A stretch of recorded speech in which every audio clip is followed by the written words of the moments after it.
L'enveloppe extérieure de gaz entrera en expansion, tandis que le Soleil rétrécira, et de géante rouge, il deviendra une naine blanche brûlante. La lumière ultraviolette de la naine excitera le gaz environnant, ce qui le fera briller comme les régions formatrices d'étoiles. Ce phénomène lumineux durera des milliers d'années avant de faiblir et de disparaître. Il est pratiquement impossible de prédire quel genre d'image cosmique produira le Soleil à la fin de son existence.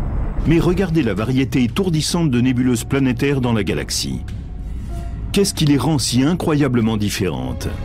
Et quel est le moteur de ces formes énigmatiques? On estime à 10 000 le nombre de nébuleuses planétaires dans notre galaxie, chacune représentant la mort d'une étoile à sa manière unique. Bien que chaque nébuleuse planétaire soit générée par un système d'étoiles singulier, leur taille est immense en comparaison. Les nébuleuses planétaires sont immenses. Si j'avais le système solaire entre mes doigts, le rayon d'une nébuleuse planétaire serait entre 1000 et 10 000 fois plus grand. Et à cause de leur grand éloignement de la Terre, la plupart des nébuleuses planétaires nous paraissent être de petits points dans le cosmos. La nébuleuse NGC 2440 est à 4000 années-lumière de la Terre, et bien qu'elle mesure une année-lumière en largeur, sa taille, quand on la regarde de la Terre, ne représente que 4% de celle de la pleine Lune. Seuls les télescopes les plus puissants peuvent en voir le détail. La nébuleuse de l'Hélice est en apparence aussi grande que la Lune, mais elle réclame un certain temps d'exposition pour être vue en entier. Sa forme étonnante a donné l'idée à certains de l'appeler l'œil de Dieu. Éloignée de 450 années-lumière, elle fait partie des nébuleuses planétaires les plus proches de la Terre. C'est pourquoi elle a été étudiée avec attention. Cette photo prise par le télescope spatial Hubble est l'une des images astronomiques les plus détaillées qui ait jamais été faite. Entre autres surprises, elle révèle des nœuds étranges qui ressemblent à des bâtons à l'intérieur de la nébuleuse. On les appelle les nœuds cométaires, sans doute parce qu'on pensait qu'ils venaient à l'origine de comètes, de vieilles comètes autour de l'étoile, alors qu'en fait c'est une interaction vraiment naturelle entre la lumière stellaire et le gaz. Cette lumière stellaire sort et cela produit comme un choc avec le gaz. C'est un peu comme si on jetait de l'eau froide sur un feu brûlant. Cela provoque la sortie du gaz sous forme de boucles et de fragments. Les couleurs brillantes qu'on voit sur les photos des nébuleuses planétaires sont décevantes. Si un vaisseau spatial était proche de l'étoile centrale de la nébuleuse de l'Hélice, le gaz lumineux serait pratiquement invisible, parce qu'il est trop mince. Ce n'est qu'en filant vers les limites extérieures de la nébuleuse planétaire que la vision commencerait à changer. Il faudrait parcourir des milliers de kilomètres dans le système solaire avant de commencer à voir la lueur des gaz de la nébuleuse planétaire même. Ceci ressemblerait beaucoup à l'aurore comme nous la voyons sur Terre. Les couleurs seraient magnifiques. Et ensuite, peu après cela, nous finirions par traverser la nébuleuse et nous plongerions dans les profondeurs de l'espace. En regardant derrière la nébuleuse, les couleurs sont plus apparentes. Le gaz, autrement, est trop mince pour être vu, si nous ne regardons pas à travers son enveloppe entière, mince de milliards de kilomètres. Mais même là, nous avons besoin d'aide. Nos yeux voient le rouge de l'hydrogène, mais quand apparaissent plus de couleurs, la structure devient plus claire et notre vaisseau spatial adapte à notre vision la palette Hubble. Notre vision de la nébuleuse est limitée par notre position. Tout comme nous le faisons de la Terre, nous ne la voyons que d'une seule direction. Elle ressemble à un anneau étiré. Mais notre vaisseau spatial file autour de la nébuleuse et nous réalisons que sous un autre angle, elle paraît très différente. Ce n'est pas un anneau de gaz, ni même une sphère, mais deux disques distincts qui se recoupent. Peut-être à cause d'une étoile centrale qui décharge du gaz dans deux phases séparées à différents moments vers la fin de son cycle de vie.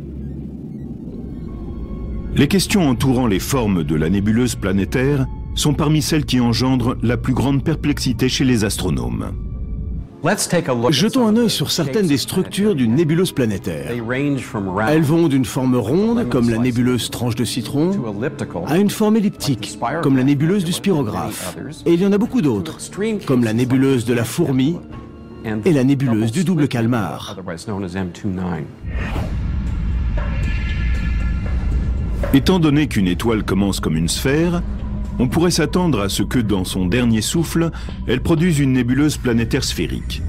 Mais en fait, seulement 10% des nébuleuses planétaires ont cette structure. Les vents stellaires venus des différentes couches de gaz jetées par l'étoile à différents moments et à différentes vitesses à sa mort sont les sculpteurs de certaines formes plus exotiques. Il y a une interaction entre les vents. Ils entrent en collision les uns avec les autres. Ce processus sculpte la nébuleuse et permet de lui donner cette forme intéressante. Les nébuleuses planétaires les plus intrigantes sont celles qui ont des structures bipolaires. Des forces mystérieuses à l'intérieur de ces étranges objets provoquent la production de jets par les gaz lumineux qui rappellent les jets stellaires des étoiles en train de naître. Comment deux phénomènes aussi similaires peuvent-ils se produire au début et à la fin de la vie d'une étoile ? Les jets sont des phénomènes doués d'ubiquité. Ce qu'ils ont tous en commun, c'est la présence d'un disque d'accrétion qui est constitué de gaz en rotation et de champs magnétiques à l'intérieur de ces gaz. Et tandis que le matériau traverse le disque d'accrétion et se charge de lignes de champ, il est de nouveau éjecté dans l'espace. Mais une étoile en train de mourir n'a pas à l'intérieur d'elle un disque de matériaux finissant. À moins de faire partie d'un système binaire qui est formé de deux étoiles qui tournent l'une autour de l'autre. Les systèmes binaires sont très répandus dans l'univers. Quand les deux étoiles tournent l'une autour de l'autre, l'une d'elles transfère une partie de sa masse vers l'autre. Le matériau file d'une étoile à l'autre et on voit se former un disque d'accrétion. Des champs magnétiques apparaissent dans ce disque d'accrétion et le matériau est éjecté comme dans d'autres cas. Les nébuleuses planétaires représentent le processus normal de mort d'une étoile dans l'espace. Mais il y a des étoiles géantes dans l'univers qui sont bien loin d'être normales. Elles finissent leur vie par des explosions massives. Et souvent, les nébuleuses laissent derrière elles les seuls indices qui témoignent de leur fin violente. En 1054, une étoile massive a explosé à 6300 années-lumière du système solaire. Depuis la Terre, elle est apparue comme une nouvelle étoile, la plus brillante qui soit dans le ciel.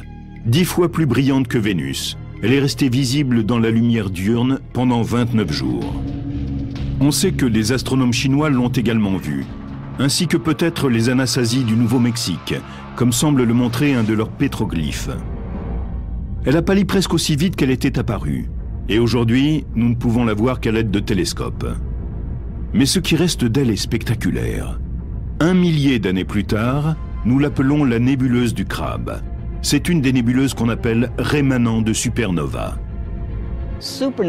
Les rémanents de supernova sont pour l'essentiel des débris de nuages en expansion issus de l'explosion d'une étoile vraiment massive. C'est l'explosion qui signe à la fin de sa vie la mort de l'étoile. Les rémanents de supernova ressemblent aux nébuleuses planétaires, dans la mesure où ils sont tous les deux nés de la mort d'une étoile. Tandis qu'une étoile évolue pour devenir une nébuleuse planétaire, elle éjecte très lentement une masse dense de sa surface. Ce n'est pas une explosion, c'est simplement une éjection. Une supernova est beaucoup plus simple, c'est juste une explosion. Tout arrive en quelques secondes. Et la nébuleuse que nous voyons est un shrapnel qui reste encore. Le spectacle lumineux vient de l'onde de choc de l'explosion, qui écrase le matériel alentour et le fait briller. Ce principe a été illustré de façon spectaculaire lorsqu'en 2004, le télescope Hubble a capté cette onde de choc en train de frapper un anneau de gaz dans le rémanent d'une supernova qui avait explosé à 160 000 années-lumière en 1987. Plus proche de nous, la nébuleuse du Crabe reste la plus célèbre de tous les rémanents de supernova. Cela fait 300 ans qu'elle est étudiée grâce au télescope. Elle renferme un secret enfoui à l'intérieur et que nous n'avons toujours pas découvert depuis 1968. Au centre, il y a un pulsar qui tourne sur lui-même 30 fois par seconde. Un pulsar est une étoile à neutrons tournoyante, tellement dense qu'une cuillère à thé en pèserait 1 milliard de tonnes. Celui qui est à l'intérieur de la nébuleuse du Crabe est large de 27 km et pèse plus lourd que notre Soleil. Il tournoie vite, mais en perdant son énergie, il ralentit graduellement. L'énergie de sa rotation se transforme en gaz.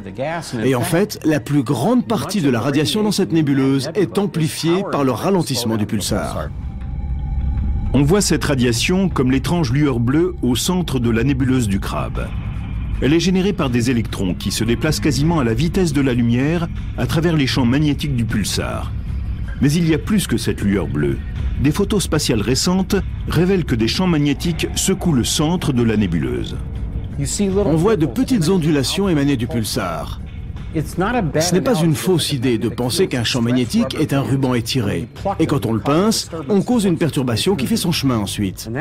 Voilà ce qui se passe d'une façon ou d'une autre. Les détails sont au-dessus de nous.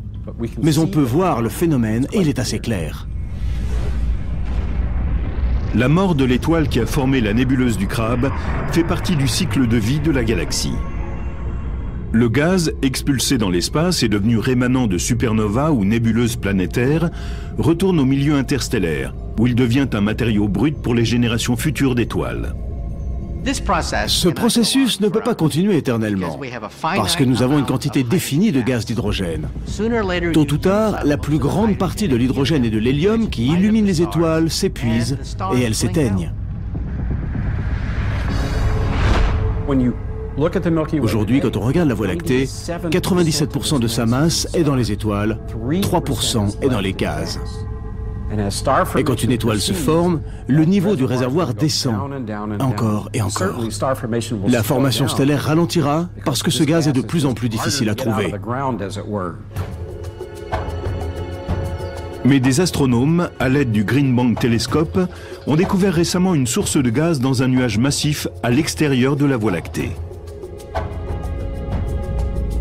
La chose très intéressante à propos de ce nuage, qu'on appelle le nuage de Smith, c'est qu'il est très massif. Il a une masse de gaz et de poussière équivalente à 1 million de fois celle du Soleil.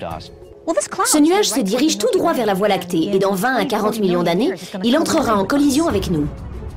Cela crée une pression, une onde de choc, et il fera exploser une génération de centaines de nouvelles étoiles quand il entrera en collision avec la Voie lactée. Quand le gaz du nuage de Smith aura été comprimé par la collision, une nouvelle nébuleuse d'étoiles en formation illuminera la galaxie et le cycle de vie de l'univers continuera. À long terme, pourtant, il n'y aura pas assez de nuages de Smith pour que le processus continue et les nébuleuses disparaîtront graduellement. L'univers est vieux de près de 14 milliards d'années. Si l'on revient dans 100 millions d'années et qu'on regarde la Voie lactée, la grande masse brillante d'étoiles ne pourra plus se former. Tout ce qui restera, ce seront les anciens rémanents d'étoiles qui auront existé dans le passé. Ce sera un endroit ennuyeux, très ennuyeux. Nous vivons une époque passionnante dans la vie de l'univers, avant que les étoiles ne s'éteignent et que le réservoir de nouveaux matériaux ne se soit épuisé. Nous vivons une époque privilégiée. Une époque où le ciel est toujours rempli avec des choses comme la nébuleuse du Grand Orion, les piliers de la création et l'œil de Dieu. Chacune est une petite merveille de la nature dans la grande expansion de l'univers.